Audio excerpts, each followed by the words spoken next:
الحمد لله كفى وسلام على عباده الذين اصطفى أما بعد فأعوذ بالله من الشيطان الرجيم بسم الله الرحمن الرحيم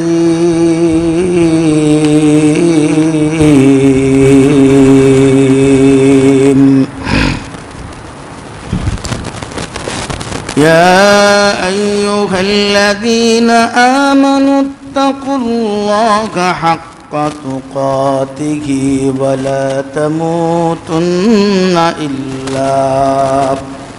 إلا وأنتم مسلمون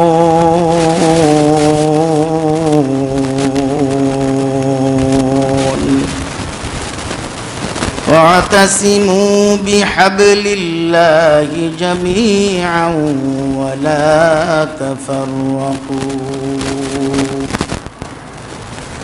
واذكروا نعمة الله عليكم إذ كنتم أعداء فألف بين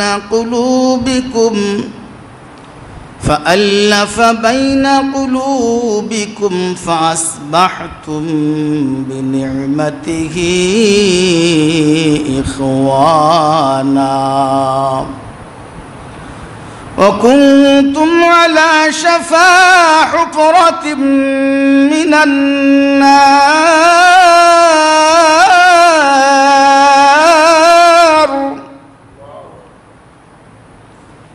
فأنقذكم منها كذلك يبين الله لكم آياته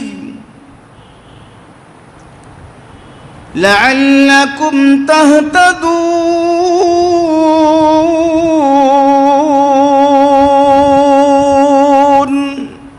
الحمد لله আল্লাহ সুবহানাহু ওয়া তাআলার অশেষ মেহেরবানি এবং দয়া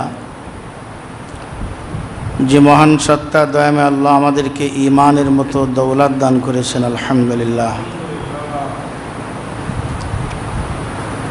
ঈমান আল্লাহ পাক রব্বুল আলামিনের শ্রেষ্ঠতম দান, শ্রেষ্ঠতম নেয়ামত।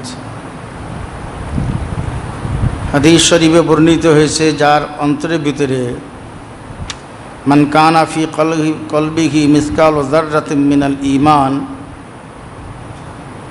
ওয়া ফি রিওয়ায়াতিন মান কানা ফি কলবিহি মিসকালু হাববাতিন মিন খারদালিন মিনাল ঈমান, যার অন্তরের মধ্যে সরিষা দানার ন্যায়, অন্য বর্ণনা মতে জাররা পরিমাণ ঈমান থাকবে, সে একদিন না একদিন জান্নাতে যাবে।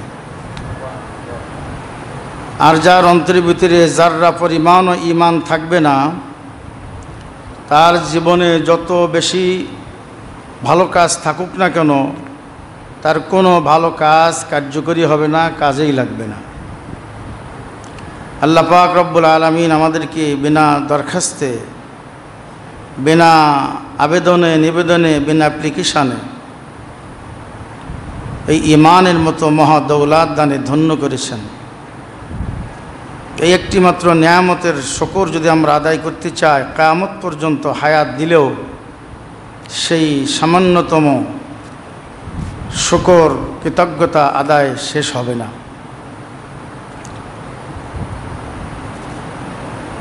আল্লাহ পাক রব্বুল আলামিন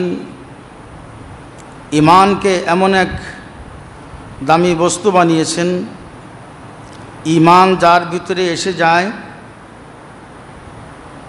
আল ঈমানু আল ইসলামু ইয়ানহাদিমু মা কানা ক্বাবলাহু,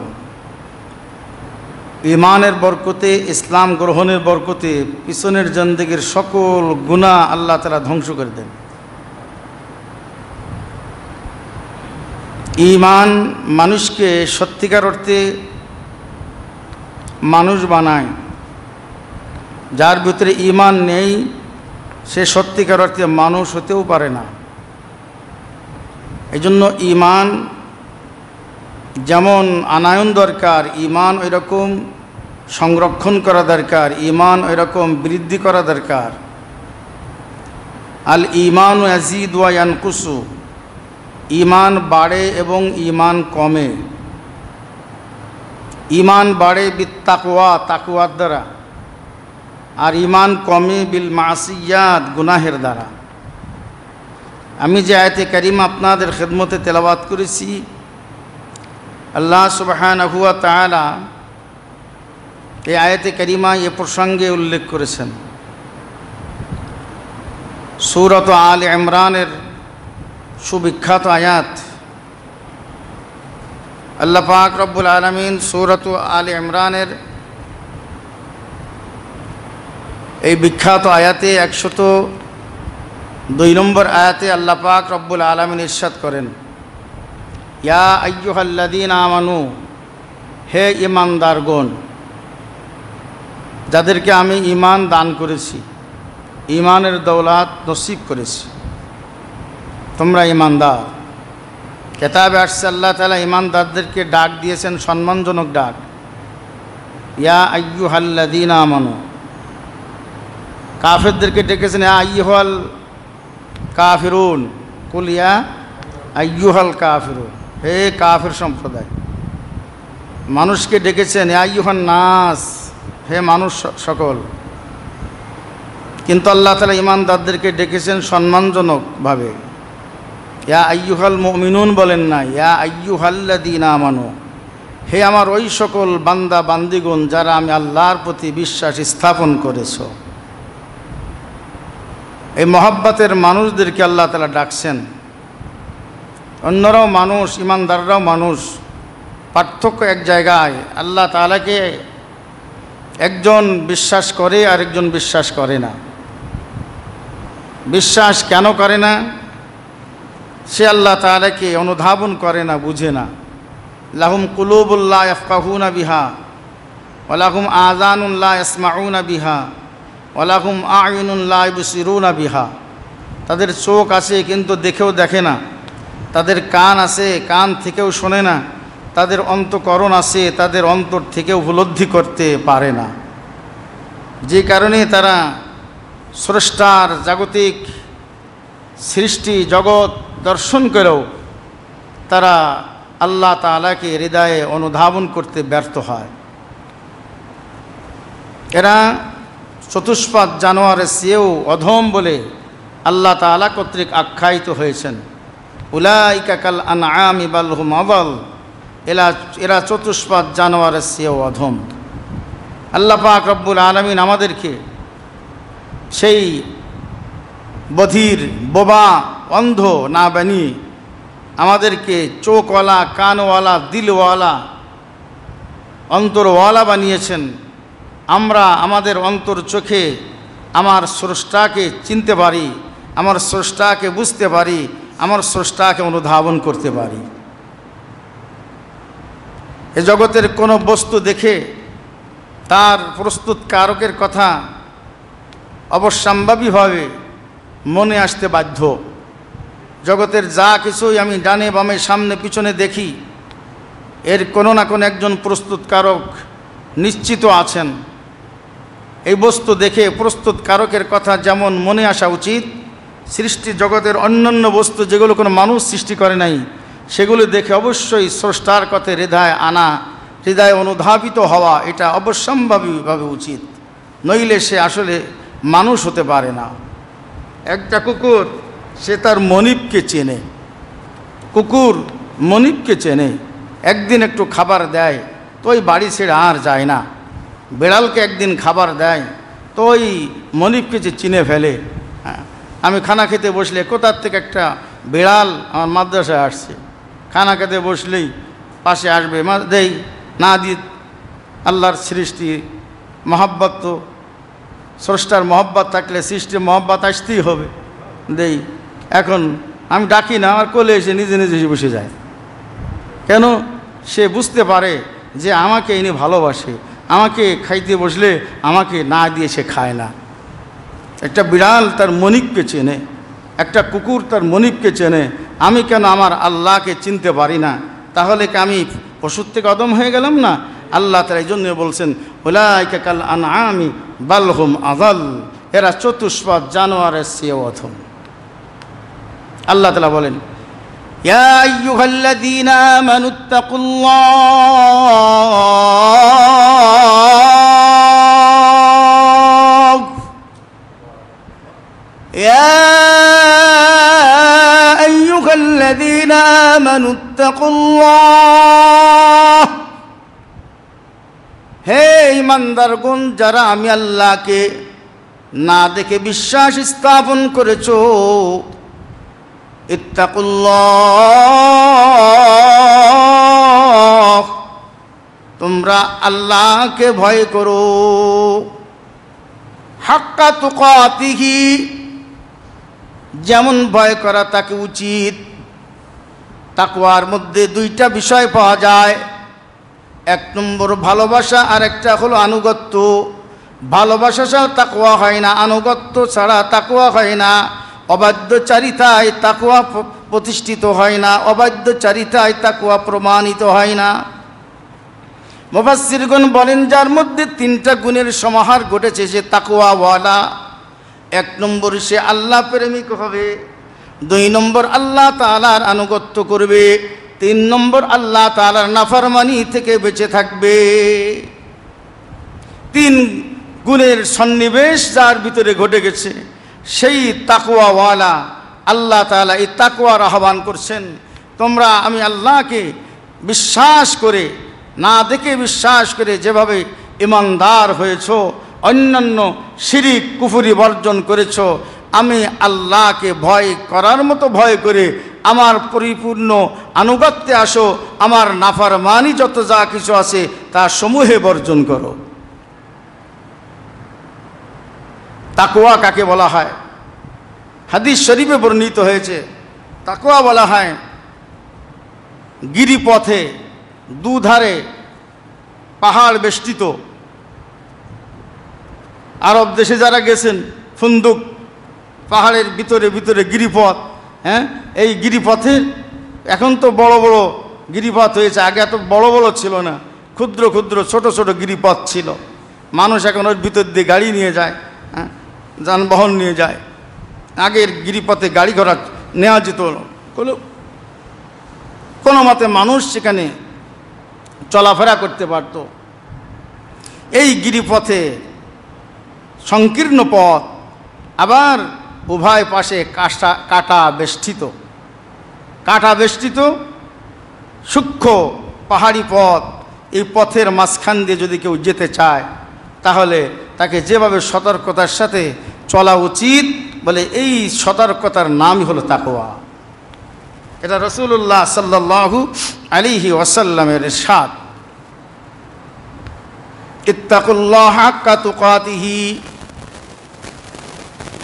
যেভাবে তোমরা কামা আনতুম তারাকতুমুল কুফরা ওয়াশ শিরকা বিল ঈমান, যেভাবে তোমরা ঈমান আনয়নের মাধ্যমে কুফরি এবং শিরকি সমূহ বর্জন করেছো, ফাতরুকুল মাসিয়াত কুল্লাহু বিত্তাকওয়া, আল্লাহকে ভয় করার মাধ্যমে তোমরা অন্যান্য যাবতীয় অন্যায় পাপ অনাচার, যাবতীয় জুলুম নির্যাতন, যাবতীয় গুনাহ তুমি নিজে সম্পূর্ণভাবে বর্জন করো। ওয়ালা তামুতুন্না ইল্লা ওয়া আনতুম মুসলিমুন, আর খবরদার মুসলমান না হয়ে মৃত্যুবরণ করো না। আল্লাহ পাক রব্বুল আলামিন এই স্থানে এক নম্বর নির্দেশ করেছেন আল্লাহ তাআলাকে যথাযথভাবে ভয় করা, দুই নম্বর নির্দেশ করেছেন মুসলমান না হয়ে যেন মৃত্যুবরণ করো না, তিন নম্বর নির্দেশ করেছেন ওয়াতাসিমু বিহাবলিল্লাহি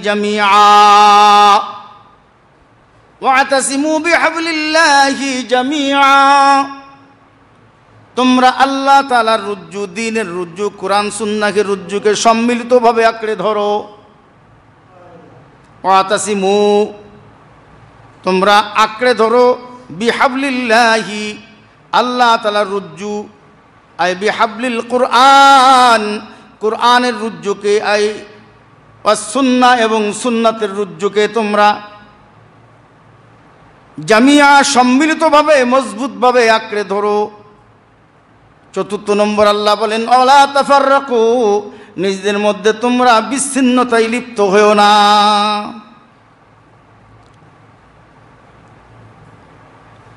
আল্লাহ তাআলা এই দুইটি আয়াতে বিশেষ করে এই কয়েকটি নির্দেশ দিয়েছেন। মধ্যবর্তী আয়াতে আল্লাহ তাআলা দ্বিতীয় আয়াতের শেষ অংশে আবার আল্লাহ বলছেন,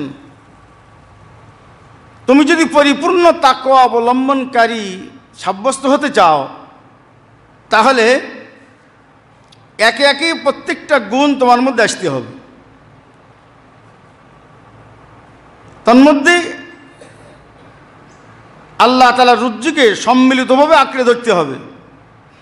পরস্পরে বিচ্ছিন্নতায় হিংসা বিদ্বেষে লিপ্ত হওয়া যাবে না। ওয়ালা তাফাররাকু, আল্লাহ তাআলা এবার বলছেন ওয়াজকুরু নি'মাতাল্লাহি আলাইকুম ইয কুনতুম আ'দা,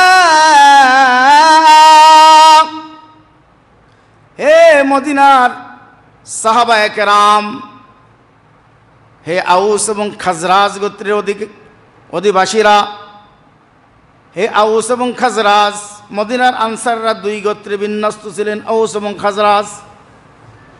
ইসলাম আসার আগে আউস এবং খাজরাজের মধ্যে শত শত বৎসর ধরে যুদ্ধ চলমান ছিল। যখন ইসলাম এসে গেল, মুহাম্মদ সাল্লাল্লাহু আলাইহি ওয়াসাল্লাম আত্মপ্রকাশ করলেন, মদিনাতুত তয়্যিবায় হিজরত নিয়ে আসলেন, তখন ইসলামের সুবাদে, নবীর সুবাদে, আল্লাহ তাআলার কোরআনের সুবাদে সব হিংসা বিদ্বেষ, সব গণ্ডগোল সঙ্গে সঙ্গে নির্বাপিত হয়ে গেল, মিটে গেল। আল্লাহ তাআলা স্মরণ করে দিচ্ছেন ওয়াজকুরু নি'মাতাল্লাহ,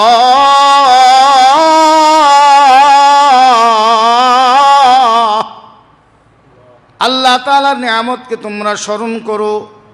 আলাইকুম, যে নিয়ামত তোমাদের উপরে আমি আল্লাহ নাজিল করেছি। ইয কুনতুম আ'দা, ইতিপূর্বে তোমরা একে অন্যের শত্রু ছিলে। ইতিপূর্বে একে অন্যের শত্রু ছিলে। আপনি যদি নামাজি হওয়ার আগে একজন আর একজনের সাথে শত্রুতা পোষণ করে থাকেন, নামাজি যখন হয়ে গেলেন, মসজিদমুখী হয়ে গেলেন, দ্বীনের পথে এসে গেলেন, তো এই শত্রুতার রাখা যাবে না, শত্রুতার অন্তরে রাখা যাবে না। আল্লাহ তাআলা সেই কথা আমাদেরকেও বলছেন ওয়াজকুরু, তুমি স্মরণ করো সেই সময়ের কথা, নি'মাতাল্লাহি আলাইকুম, আল্লাহর সেই নিয়ামতের কথা স্মরণ করো। ইয কুনতুম আ'দান, যখন তোমরা একজন আরেকজনের শত্রু ছিলে। হয়তো দুনিয়ার কোনো রাজনীতি করতে, একজন এক দল করতে আর একজনের এক দল করতে, দলাদলি ফালাফালি, জাগতিক রেশারেশি, এগুলো হয়তো তোমাদের মধ্যে আগে ছিল। কিন্তু যখন ইসলামের নিয়ামতে তোমরা ভূষিত হলে, ইসলাম যখন তোমরা গ্রহণ করলে, কোরআন যখন মেনে নিলে, সুন্নাহ যখন মেনে নিলে, কোরআন সুন্নাহের পথে চলবে বলে তুমি ইচ্ছা প্রকাশ করলে, কোরআন সুন্নাহের পথে চলার তুমি অদম্য আগ্রহ ব্যক্ত করলে, আল্লাহ তাআলার কাছে ওয়াদাবদ্ধ হলে, তখন তোমার পিছনের সেই রেশারেশি, পিছনের সেই গণ্ডগোল ফাসাদ, হিংসা বিদ্বেষ সব ভুলে যেতে হবে। আল্লাহ বলেন ওয়াজকুরু নি'মাতাল্লাহি আলাইকুম, ওয়াজকুরু নি'মাতাল্লাহি আলাইকুম ইয কুনতুম আ'দাআন ফাআল্লাফা বাইনা কুলুবিকুম ফাআসবাহতুম বিনি'মাতিহি ইখওয়ানা। ইসলাম যখন এসে গেল, মুহাম্মদ সাল্লাল্লাহু আলাইহি ওয়াসাল্লাম যখন এসে গেলেন, কোরআন এবং মুহাম্মদ সাল্লাল্লাহু আলাইহি ওয়াসাল্লাম ওসিলায় আল্লাহ তাআলা তোমাদের, হে আওস এবং খাজরাজ গোত্রের মদিনার অধিবাসীরা, তোমাদের পারস্পরিক সব হিংসা বিদ্বেষ আল্লাহ তাআলা দূর করে দিলেন। অকুনতুম আলা শাফা হুফরাতিম মিনান নার, আল্লাহ তাআলা কি চমৎকার উদাহরণ দৃষ্টান্ত পেশ করেছেন দেখুন। আল্লাহ তাআলা বলেন ওয়াকুনতুম আলা শাফা হুফরাতিম মিনান নার, যে শত্রুতা যে হিংসা বিদ্বেষের ভিতরে তোমরা লিপ্ত ছিলে, এটা আমি আল্লাহর ভাষায় এটা এটা ধ্বংসাত্মক অগ্নি কুণ্ড ছাড়ার কিছু নয়। ওয়াকুনতুম আলা শাফা হুফরাতিম মিনান নার, তোমরা ইতিপূর্বে শত্রুতা হিংসা বিদ্বেষের অগ্নিকুণ্ডের পাশেই তোমরা অবস্থান করছিলে। ফাআনকাযাকুম মিনহা, আল্লাহ তাআলা কুরআনের মাধ্যমে, নবীর মাধ্যমে, সুন্নাতের মাধ্যমে তোমাদেরকে ওই আগুন থেকে রক্ষা করেছেন। কাযালিকা ইউবাইয়িনুল্লাহু লাকুম আয়াতিহি লাআল্লাকুম তাহতাদুন। কাযালিকা ইউবাইয়িনুল্লাহু লাকুম, আল্লাহ পাক রব্বুল আলামিন এইভাবে তার আয়াতসমূহ নিদর্শনসমূহ তোমাদের মাঝে সুস্পষ্ট করে বয়ান করেন। লাআল্লাকুম তাহতাদুন, যেন তোমরা সঠিক পথ পেয়ে তোমরা হিদায়াত প্রাপ্ত হয়ে জান্নাতি মানুষে রূপান্তরিত হয়ে যেতে পারো।